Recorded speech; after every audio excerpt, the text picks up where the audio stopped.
Hello everyone, एक बार फिर स्वागत है आपका हमारे यूट्यूब चैनल पे। अपन पढ़ रहे थे मृदा के बारे में। पहले दिन अपन ने मृदा की डेफिनेशन को पढ़ा, उसके निर्माण को पढ़ा, फिर अपन ने भारतीय कृषि अनुसंधान संस्था के बारे में पढ़ा। और भारतीय कृषि अनुसंधान संस्था ने मृदा को 8 भागों में विभाजित किया है। मृदा का विभाजन किस प्रकार किया जाता है, स्थलों की प्रकृति के आधार पे मृदा का विभाजन किया जाता है। यहाँ तक के पॉइंट अपन सारे पढ़ चुके हैं। तो आइए आज अपन जो 8 भागों में विभाजन करा है उनमें पहला पढ़ेंगे जलोढ़ मृदा। और कल आपको बता दिया गया था क्या मृदा का अध्ययन विज्ञान की किस शाखा में किया जाता है, उसको पेडोलॉजी बोला जाता है। क्या बोला जाता है? पेडोलॉजी बोला जाता है। ठीक है, देखो अपन सब मृदा का पहले तो नाम लिखेंगे, फिर देखो क्या क्या पॉइंट पढ़ेंगे, उसका अन्य नाम, उसके अन्य किस नाम से जाना जाता है, फिर उसका निर्माण किस प्रकार हुआ है, प्रमुख राज्य पढ़ेंगे जहां वह पाया जाता है, किसमें उसकी बहुलता रहती है, किस तत्व की उसमें ज्यादा बहुलता रहती है, उसको औरों से अलग कराता है। और यह है कुछ विशेष पॉइंट, यहाँ से आपके हर एग्जाम में पॉइंट मिलेगा, तो पॉइंट टू पॉइंट अपन पढ़ने का प्रयास करेंगे। तो आइए सेशन को चालू करेंगे और चीजों को समझने का प्रयास करेंगे। पहला लिखते हैं जलोढ़ मृदा और इसका अन्य नाम है कचरी मृदा। क्या बोलते हैं? कचरी मृदा। ठीक है, जलोढ़ मृदा को सबसे उपजाऊ मृदा भी कहा जाता है क्योंकि इसका निर्माण बांध और नदियों द्वारा किया जाता है। क्योंकि इसका निर्माण बांध और नदियों द्वारा किया जाता है। तो अगला पॉइंट यही है, इसका निर्माण बांध और नदियों द्वारा किया जाता है। तो देखो सबसे पहले अपन ने पढ़ा जलोढ़ मृदा, यह सबसे उपजाऊ मृदा होती है। इसका अन्य नाम होता है कचरी मृदा। इसका निर्माण बांध और नदियों के द्वारा किया जाता है। लिखते हैं अगला पॉइंट, इसमें किसकी बहुलता होती है? पहले बहुलता लिखिए आप। इसमें पोटाश की बहुलता पाई जाती है। क्या पाया जाता है? इसमें अधिकतर पोटाश पाया जाता है। प्रमुख राज्य लिखिए आप। प्रमुख राज्य लिखिए। प्रमुख राज्य में UP, Bihar, UP, West Bengal, Bihar, UP, West Bengal, Bihar, Andhra Pradesh, Haryana, Andhra Pradesh और हरियाणा। ठीक है, यह होगा इसके प्रमुख राज्य। यहां तक देखो अपने 4 पॉइंट पढ़े, सबसे उपजाऊ मृदा है। और यहीं पे एक पॉइंट लिखिए, भारत में सर्वाधिक भाग में पाई जाने वाली मृदा है। कौन सी है? जलोढ़ मृदा। तो अन्य नाम कचरी मृदा। निर्माण बांध व नदियों के द्वारा हुआ है, तो सबसे ज्यादा उपजाऊ है। प्रमुख राज्य उत्तर प्रदेश, पश्चिम बंगाल, बिहार, आंध्र प्रदेश, हरियाणा। और बहुलता किसकी है? पोटाश की बहुलता पाई जाती है। अब नोट में आप पॉइंट लगाइए। देखो यहाँ पे लिखिए आप जलोढ़ मृदा। जलोढ़ मृदा को 2 भागों में बांटा गया है। एक को बोलते हैं बांगर, एक को बोलते हैं खादर। एक को बोलते हैं बांगर, एक को बोलते हैं खादर। बांगर किसको बोला जाता है? ओल्ड जलोढ़ को। देखिए पुरानी जलोढ़ मृदा को बांगर कहा जाता है और नई जलोढ़ मृदा को खादर कहा जाता है। तो जलोढ़ मृदा को 2 भागों में बांटा गया है, बांगर और खादर। सबसे इंपॉर्टेंट डायरेक्ट सवाल पूछा जाता है, पुरानी जलोढ़ मृदा को किस और नाम से जाना जाता है? तो पुरानी जलोढ़ मृदा को बांगर कहा जाता है और नई जलोढ़ मृदा को खादर कहा जाता है।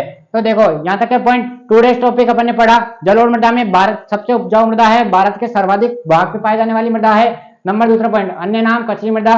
निर्माण बांध नदियों द्वारा किया गया। और लिखिए अब आता है इसमें मुख्य फसल। इसके लिखिए मुख्य फसल। देखो इसमें सभी प्रकार की फसलों को उगाया जा सकता है। तो पॉइंट टू पॉइंट अपन ने कुछ ही चीजें पढ़ी है और वही पढ़ेंगे अपन जो एग्जाम में आता है, क्योंकि रिवीजन भी आपको अगर करना है। तो जलोढ़ मृदा सबसे उपजाऊ मृदा, भारत में सर्वाधिक भाग में पाई जाने वाली मृदा, अन्य नाम कचरी मृदा। तीसरा पॉइंट पढ़ा निर्माण, इसका निर्माण बांध व नदियों द्वारा किया जाता है।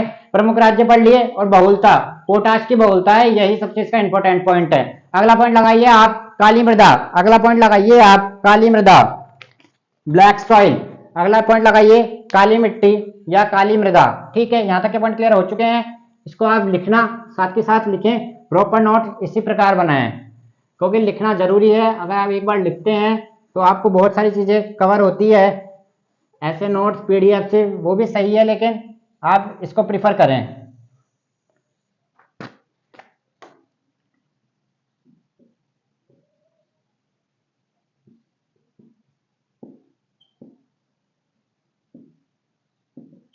अभी आपको लास्ट क्लास में पढ़ाया था, आई थिंक आपको याद होगा, अपन पढ़ रहे थे भारत के पठार के बारे में। अपन क्या पढ़ रहे थे? भारत के पठार के बारे में। वहीं पे आपको उसने काली मिट्टी के निर्माण के बारे में बताया गया था। तो लिखिए अन्य नाम, सबसे इंपॉर्टेंट नाम है इसका, इसको रेगुर मृदा के नाम से भी जाना जाता है, काली कपास की मिट्टी के नाम से भी जाना जाता है, काली कपास की मिट्टी। और जिसमें आप इसको रेगुर मृदा को तो आप हाईलाइट करके ही लिख लेना। रेगुर मृदा सबसे ज्यादा, अगर मिट्टी में आपसे सवाल पूछेगा तो यह रेगुर मृदा से ही आपसे पूछा जाता है। आइए देखो, अभी आपको कल ही पढ़ाया था लास्ट क्लास में, किसका? काली मृदा का निर्माण किस प्रकार की चट्टानों से मिलकर हुआ है? काली मृदा का निर्माण बेसाल्ट चट्टानों के कारण होता है। लिखिए बेसाल्ट चट्टानों के शरण के कारण निर्माण होता है। यहां तक के पॉइंट क्लियर हो गए? बेसाल्ट चट्टानों के क्षरण के कारण इनका निर्माण होता है। देखो बेसाल्ट चट्टानों से क्या होता है? क्षरण से काली मिट्टी का निर्माण होता है। सवाल ऐसे पूछा जाता है कि काली मिट्टी का रंग काला क्यों होता है? काली मिट्टी का रंग काला क्यों होता है? तो लिखिए सिलिकेट, लिखिए सिलिकेट और मैग्नेटाइट टिटेनीफेरस,